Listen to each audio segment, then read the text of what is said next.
یہ ہیں بدلو کی نشریات. ناظرین، میں ہوں امتیاز عالم بدلو کی نشریات میں اپنے پروگرام انگیز کے ساتھ. ہم نے اپنے پہلے پروگرام میں عمران خان کی کامرائیوں کے قصے بیان کیے تھے اور ان کی زبردست سیاست کی بات کی تھی. آج ہم بات کریں گے کہ یہ اتحادی جماعتیں کس مشکل میں پھنس گئی ہیں. انہوں نے کس نے کہا تھا کہ آپ یہ عنان حکومت سنبھالیں. یقیناً عمران خان کے اتحادی چھوڑ گئے تھے. یقیناً عمران خان کی مدد اور سرپرستی کرنے والی اسٹیبلشمنٹ نیوٹرل ہو گئی تھی اور ان کی حکومت گرنے کو تھی. لیکن عمران خان تو حکومت سے خود بھی اندر ہی اندر جان چھڑوانا چاہتے تھے. مجھے معلوم ہوا ہے، کسی سے ان کی بات ہوئی، اس نے مجھے بتایا، ان کا نام نہیں لوں گا، کہ وہ بڑے خوش ہیں کہ حماقت کسی نے کی مجھے نکلوانے کی، لیکن اس کا فائدہ مجھے پہنچا. بلکہ جو بھار میرے سر پہ گرنا تھا، مہنگائی کا، آئی ایم ایف کے مشکل فیصلوں کا، وہ اب شہباز شریف صاحب کے ان کی سمارٹنس کے سر لگ گیا ہے.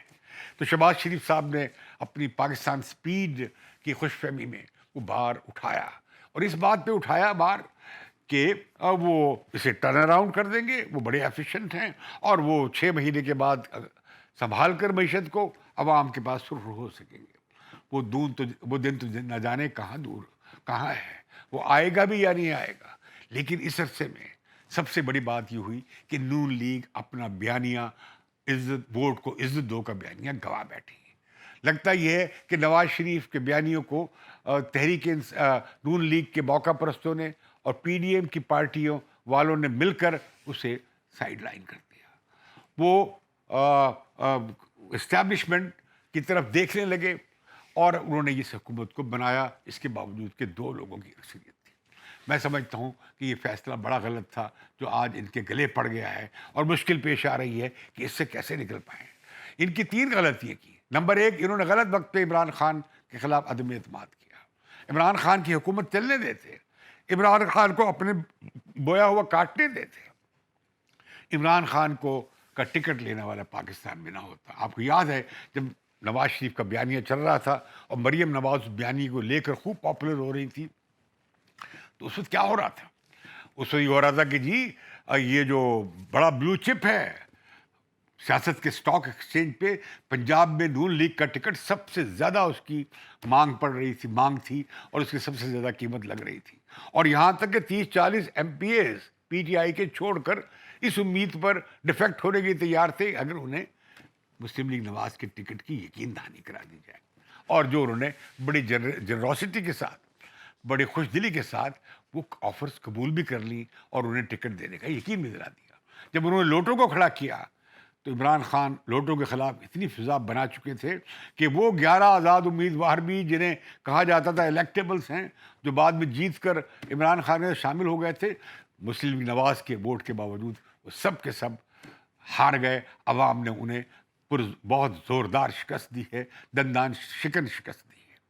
اب جب پہلے تو آپ نے لوٹوں کو ساتھ ملا کے حمزہ شہباز کو، یعنی برخوردار شہباز شریف کے جو ہیں انہیں چیف منسٹر بنوایا. لوگوں نے کہا یار یہ کیا ہے، نواز شریف سے بات چلتی ہے تو ختم ہو جاتی ہے، مریم نواز پہ شہباز شریف میں شروع ہوتی ہے تو حمزہ شہباز پہ، یہ کیا خاندانی پارٹیوں کا سلسلہ ہے. اور حمزہ شہباز شریف کوئی اس عرصے میں کچھ کرتب بھی نہ دکھا سکے، کوئی چمک بھی نہ دکھا سکے کہ وہ اس بات کے اہل ہیں. لیکن جب یہ ہوا کہ لوٹوں کی مدد سے آپ کی حکومت بنی تو پھر وہ اس الیکشن کمیشن جس پہ عمران خان بہت حملہ آور ہوتے ہیں، انہیں ان سیٹ کر دیا، یعنی ان کی سیٹیں خالی ہو گئی. اب عمران خان کے لیے بڑا موقع تھا اور انہوں نے ایسی زبردست مہم چلائی کہ 20 میں سے 15 سیٹیں لے لی. اب اس کے بعد کیا ہوا کہ جو سازش کی اور جو پتہ کھیلا وہ تھا آصف علی زرداری صاحب نے چودھری شجاعت سے مل کر. لیکن یہ جادو جو کیا اور یہ جو معجزہ دکھایا جناب آصف علی زرداری نے، وہ گلے پڑ گیا سپریم کورٹ میں جا کے. انہیں کیا معلوم تھا کہ سپریم کورٹ ماضی کے فیصلوں کو اٹھا کے ایک طرف رکھ دے گی، اور وہ جج صاحبان جو ماضی میں اور فیصلے دے چکے تھے وہاں پہ اب پارلیمنٹری پارٹی بنیادی ہو جائے گی، پارٹی پریزیڈنٹ صاحب کی چھٹی ہو جائے گی ایک طرح سے، یا ان کی سیکنڈری حیثیت ہو جائے گی. اور لہٰذا کیا ہوا کہ سپریم کورٹ نے ڈپٹی اسپیکر کے فیصلے کو اٹھا کے پھینک دیا. اب ایک طرف یہ ہو رہا تھا، ایک طرف عمران خان یوم تشکر کی کال دے رہے تھے، اور دوسری طرف ہماری حکومت بجلی کی قیمتوں میں اضافے کا اعلان کر رہی تھی. تو جب یہ ہوگا اور عمران خان اعلان کر رہے ہوں گے کہ صحت کارڈ بحال ہونے جا رہا ہے پنجاب میں، عمران خان اعلان کر رہے تھے راشن کارڈ بحال ہوگا، تو آپ اس سے اندازہ لگا سکتے ہیں کہ سیاست کے یہ دو قطب جو ہیں دو انتہاؤں میں عمران خان کتنی آسان پوزیشن میں بیٹھے ہیں اور یہ کس مشکل میں پھنسے ہیں. اب کچھ سود نہیں رہا، اب پھنس گئے ہیں، اب حکومت بھی نہیں چھوڑ سکتے. عمران خان بہت پاپولر ہو گئے ہیں، اب حکومت چھوڑیں گے تو عمران خان شاید انہیں زبردست شکست دے دیں، اور اگر کچھ دیر اور انتظار کرتے ہیں تو شاید حالات اور خراب ہو جائیں. لہذا لندن میں بیٹھے ہوئے پارٹی قائد نون لیگ کے میاں نواز شریف بہت پریشان ہیں. میری ان سے کچھ دنوں پہلے ملاقات ہوئی تھی، مجھے نظر نہیں آ رہا تھا کہ وہ جلد پاکستان واپس آئیں گے، کیونکہ انہیں پاکستان کے حالات پہ کچھ زیادہ وہ پرامید اور خوش نہیں تھے. وہ غالباً حکومت میں شامل ہونے کے فیصلے سے بھی خوش نہیں تھے، اور اب بھی شاید وہ یہ پیغام دے رہے ہیں کہ حکومت چھوڑ دیں اور انتخابات کی طرف جائیں. اب ممکن ہے کہ نون لیگ والے کہیں ہم تو انتخابات کی طرف جاتے ہیں، اور عمران خان انتخابات کے وقت طرف اس وقت نہ جانے کے لیے تیار ہوں. حالات بدل جاتے ہیں، وقت کے تقاضے بدل جاتے ہیں، عمران خان ایک اور یو ٹرن لے سکتے ہیں. وہ کہیں نہیں ابھی چلائیں آپ حکومت، شاباش، آپ قوم کی قسمت ٹھیک کرنے کی کوشش کریں. تو وہ ان کا خوب مزہ لیں گے ان کی مشکل صورتحال کا. تو اس وقت کیا ہے، اس وقت یہ ہے کہ پی ڈی ایم بہت مشکل میں ہے، انہیں کچھ سوجھ نہیں رہا ہے. اب وہ عدلیہ کے بارے میں انہوں نے ایک بڑا سوال اٹھا دیا ہے جو کہ چارٹر آف ڈیموکریسی میں تھا لیکن بھول بھال گئے تھے. 19ویں ترمیم ماننی پڑی تھی افتخار چودھری کی بلیک میلنگ پہ. انہوں نے کہا تھا کہ میں افتخار چودھری چیف جسٹس صاحب نے کہا تھا کہ میں 18ویں ترمیم اڑا کے پھینک دوں گا، اڑا دوں گا اگر آپ نے 19ویں ترمیم کی. 19ویں ترمیم میں کیا تھا؟ 19ویں ترمیم میں ایک بڑا اچھا طریقہ تھا ججوں کے انتخاب کا. اب چیف جسٹس صاحب بیٹھ جاتے ہیں، دو بندوں کو ساتھ ملا لیتے ہیں اور اپنی پسند کے لوگ، بھلے وہ سینئر ہیں یا نہیں ہیں، 5ویں پوزیشن میں ہوں، 6ٹھی میں ہوں، 7ویں میں ہوں، وہ ہم نے دیکھا عدلیہ کی آزادی کی تحریک کے بعد چیف جسٹس کی آمریت.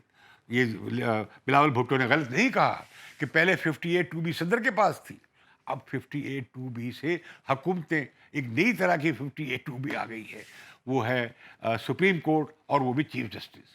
آمریت قائم ہو گئی چیف جسٹس کے، افتخار چودھری ہوں یا اس کے بعد جسٹس گلزار ہوں یا اس کے بعد وہ بابا رحمت صاحب جو تھے چیف جسٹس، یہ سب کے سب انہوں نے سپریم کورٹ کو اپنے مقاصد کے لیے استعمال کیا. انہوں نے افتخار چودھری نے یوسف رضا گیلانی کو گھر بھیجا، وہ دوسرا بھی بڑی مشکل سے بچا کہ ان کی ٹینیور ختم ہو گئی تھی. انہوں نے نواز شریف کو تا حیات لااہل قرار دے دیا، اور اس کیس میں جو کیس تھا ہی نہیں. اور پھر یہ بھی ہم نے دیکھا کہ پریزائڈنگ جج بھی بن گئے، وہ تفتیش کے بھی پریزائڈ کرنے، اسے مانیٹرنگ جج بن گئے، وہ اسے بھی مانیٹر کر رہے تھے تفتیش کو، اور وہ جو نچلی کورٹ میں پروسیڈنگ چل رہی تھی اس کی بھی 15 روزہ رپورٹ لیتے تھے. اب وہی اگر یہ ہوگا، اب چیف جسٹس کے پاس یہ اختیار ہے جو مرضی بینچ بنائے، تو ہم دیکھتے ہیں ایک ہی طرح کے بینچ بنتے ہیں. یہ افتخار چودھری کے زمانے میں بھی ہوتا رہا، یہ اس کے بعد وہ ماما چاچا رحمتے کے زمانے میں بھی ہوتا رہا، اور پھر یہ جسٹس گلزار کے زمانے میں بھی ہوتا رہا. پھر یہ جو اپوائنٹمنٹس میں جو ایک اصول طے ہو گیا تھا سینئر جج کا، سینیورٹی پرنسپل ججز کیس میں، اسے بھی لتاڑ دیا گیا، ایک طرف کر دیا گیا. آج پھر اجلاس ہو رہا ہے، اور اس کے ساتھ ہی پارلیمنٹ میں قرارداد پاس ہوئی ہے کہ اس میں آئین کی ایک شک ہے کہ اس کے رولز بنیں گے. اب وہ لیجسلیشن سے قانون بنا سکتے ہیں، اس حد تک بنا سکتے ہیں کہ ججز کے بینچ بنانے میں صرف اکیلا چیف جسٹس کا اختیار نہ ہو، 3 یا 5 جج بیٹھ کر بینچ بنائیں. اسی طریقے سو موٹو کا اختیار بھی اس کمیٹی کو دے دیا جائے، چیف جسٹس اور 3 4 5 اور یعنی 5 ججوں کی یا 3 ججوں کی کمیٹی کو دے دیا جائے. اسی طرح کہا جا رہا ہے کہ بھئی اس میں بھی تبدیلی آنی چاہیے ججوں کی اپائنٹمنٹ میں، لیکن اس کے لیے آپ کو آئین میں 19ویں ترمیم میں ترمیم کرنی پڑے گی. پھر یہ بھی کہ 184(3) جس کے خلاف اپیل ہی نہیں ہے سپریم کورٹ کے، اگر 184(3) کے تحت کوئی سو موٹو نوٹس لے لے یا کوئی کیس سن لے، اس میں وہ فیصلہ آخری ہوگا، اس کے خلاف اپیلیٹ کورٹ ہی نہیں ہے.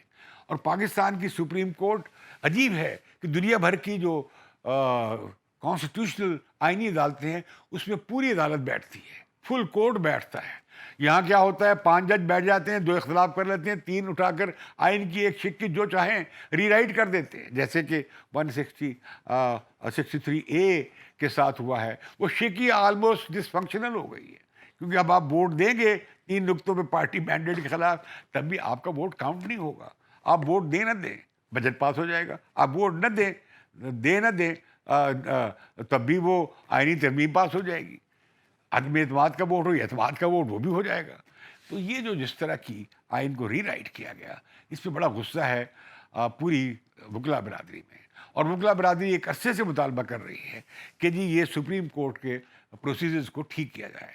یہ بھلے بینچ بنانے کا معاملہ ہو، بھلے سو موٹو نوٹس کا معاملہ ہو، اور ساتھ ہی بہت اعتراض اٹھا رہی ہیں کہ ججوں کی اپائنٹمنٹ کے لیے ابھی جس طرح 4-5 ججوں کو لگانے کی بات ہو رہی ہے، جو 4 نشستیں خالی ہیں ویکینسیز، اس پہ بڑی لیدیں ہو رہی ہے، بڑا ہنگامہ ہو رہا ہے.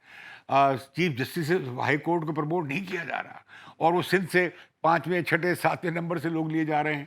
اسلام آباد سے نمائندگی نہیں ہے، بلوچستان کی نمائندگی کم ہے، خیبر پختونخوا کی نمائندگی کم ہے. اس سب کو نظر انداز کرتے ہوئے تو آج کوشش ہوگی، جس پہ قاضی عیسیٰ نے بہت سخت سٹینڈ لیا ہے اور انہوں نے خط لکھا ہے جو پبلک ہو گیا ہے. تو میں سمجھتا ہوں کہ چیف جسٹس صاحب کو قاضی فائز عیسیٰ کا اور اٹارنی جنرل کا انتظار کرنا چاہیے تھا. ایسا کوئی آسمان نہیں گر رہا کہ انہوں نے چھٹیوں کے ابھی انہوں نے فیصلہ کرنا تھا جو خالی جو ویکینسیز ہیں سپریم کورٹ میں. تو یہ معاملہ اب پارلیمنٹ بھی دم پہ کھڑی ہو گئی ہے، لیکن اس پارلیمنٹ کی دم کٹی ہوئی ہے کس کے باعث؟ عمران خان کے استعفوں کے باعث. میں اس لیے سمجھتا کہ عمران خان کو پارلیمنٹ سے باہر رہنا چاہیے. جب وہ پنجاب اسمبلی میں بائی الیکشن لڑ کر حکومت بنا کر یہ سارا کام حکومت کرنے جا رہے ہیں، تو انہیں وفاق میں بھی پارلیمنٹ میں واپس جانا چاہیے، کیونکہ بڑی اب اصلاحات ہونی ہے. اب اگر لے لیا جائے اکاؤنٹیبلٹی لا کو، اب وہ سپریم کورٹ میں چیلنج کر دیا ہے، لیکن آپ پارلیمنٹ میں بیٹھے نہیں ہیں. آپ نے الیکشن کی جو ریفارمز ہیں اسے بھی چیلنج کیا ہوا ہے، اس کے لیے بھی آپ پارلیمنٹ میں بیٹھے نہیں ہیں. آپ نے بہت آپ علم بردار ہیں جو اوورسیز پاکستانیز کے ووٹ کا، وہ بھی آپ نے چیلنج کیا ہوا ہے، اس کے لیے بھی آپ پارلیمنٹ میں نہیں ہے. تو یہ بات ٹھیک نہیں ہے، یہ غیر ذمہ دارانہ سیاست ہے. عمران خان کو فوراً پارلیمنٹ میں واپس جانا چاہیے، اور نیشنل اسمبلی کو بھی جلد بازی نہیں کرنی چاہیے کہ وہ عمران خان اور ان کی جماعت کے لوگوں کے استعفے پش کر لیں یا اسپیکر صاحب منظور کر لیں. تو میں سمجھتا ہوں ملک کے حالات بہت دگرگوں ہیں. سب سے دگرگوں حالت یہ اتحادی حکومت کی ہے اور پرائم منسٹر شہباز شریف کی ہے. اب دیکھنا یہ ہے کہ سیاست آئندہ چند دنوں میں کیا رنگ لیتی ہے، کیا ٹرن لیتی ہے. لیکن پاکستان بہت مشکل صورتحال میں ہے. آج ڈالر 242 روپے پہ ہے. میں نے آپ کو یاد ہے کئی دن پہلے کہا تھا 250 روپے پہ، تو کل شاید ڈالر 245 روپے کا بھی نہ ملے، اور 250 تک اگلے 2 دن میں یہ چلا جائے گا. جو پاکستان کی جس طرح حالت خراب ہو رہی ہے، وہ بھی افطار اسماعیل علام سے کہہ دیتے ہیں وہ جی اگست کے آخر میں معاہدہ ہوگا، تب تک کیا ہوگا.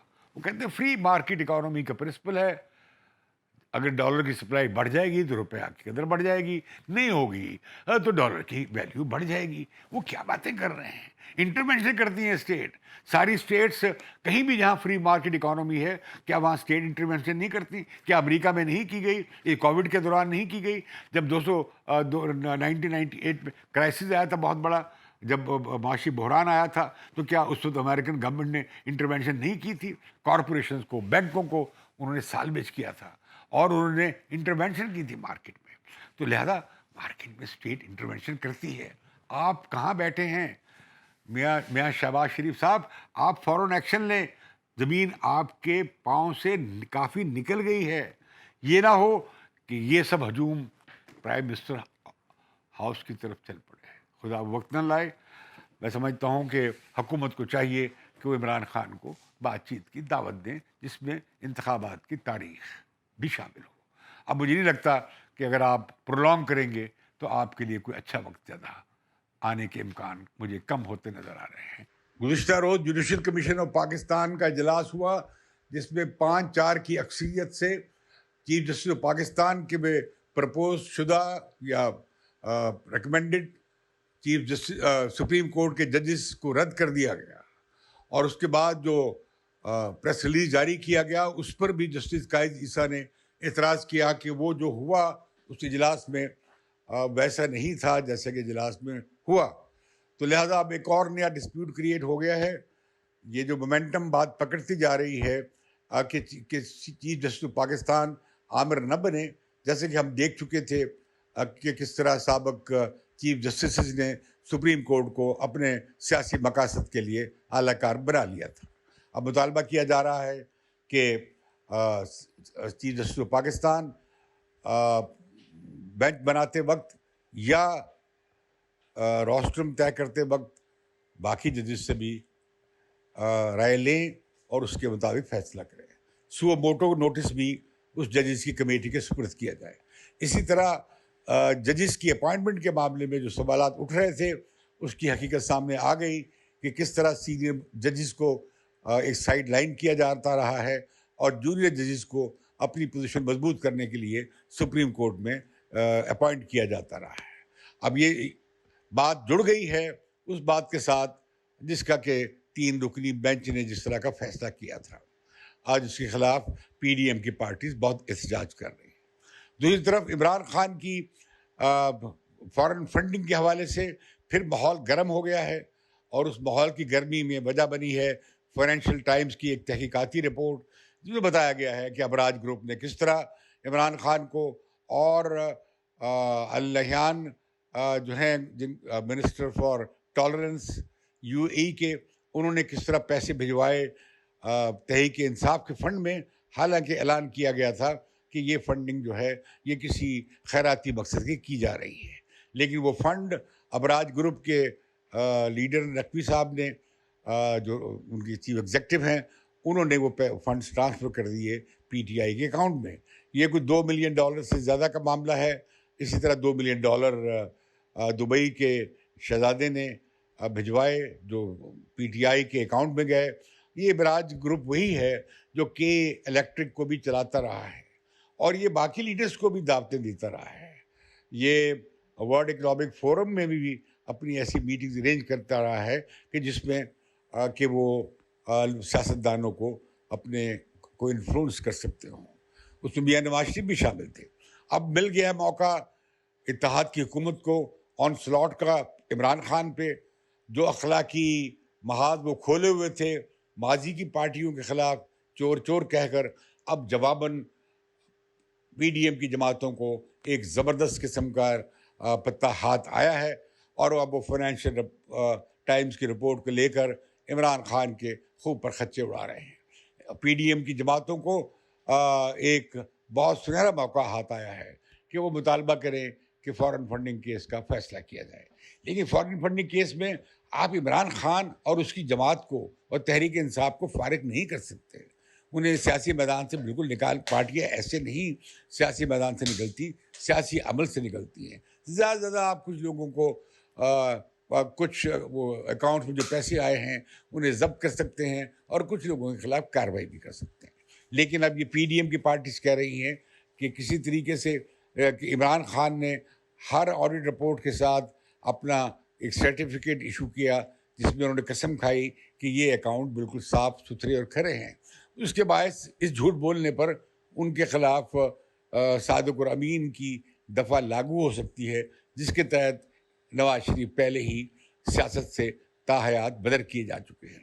میں سمجھتا ہوں کہ یہ راستہ اختیار کرنا سیاستدانوں کا ایک دوسرے کے خلاف ٹھیک نہیں ہوگا. اس کے بڑے منفی مضمرات مرتب ہوں گے. اب پاکستان کے لیے ہی مشکل وقت ہے. جو بھی اگلی حکومت آئے گی خواہ عمران خان کی ہو، اسے ابھی سے کمر باندھ لینی چاہیے. پاکستان کے عوام جو بڑی اچھی چھوٹی چھوٹی خوشیوں کی امید میں ہیں، ان کے لیے بہت معمولی خوشیاں بھی بہت دور ہیں. ہمارے ملک میں اب سیلاب سے تباہیاں آ رہی ہیں. بچوں کی لاشیں دیکھ کر دل حلق میں آتا ہے. خوفناک صورتحال ہے. ان کا پرسان حال کوئی نہیں ہے، ان تک پہنچ کوئی نہیں رہا ہے. ہم دنیا کی 5ویں بڑی فوج ہیں اور ایک اسلامی دنیا کی واحد نیوکلیئر پاور ہیں، لیکن ہم اپنے لوگوں کو، سیلاب زدگان کو سیلاب کی آفتوں سے نہیں بچا سکتے. مجھے اجازت دیجیے بدلوں کی نشریات سے اور بدلوں کی نشریات کو سبسکرائب کرنا مت بھولیے.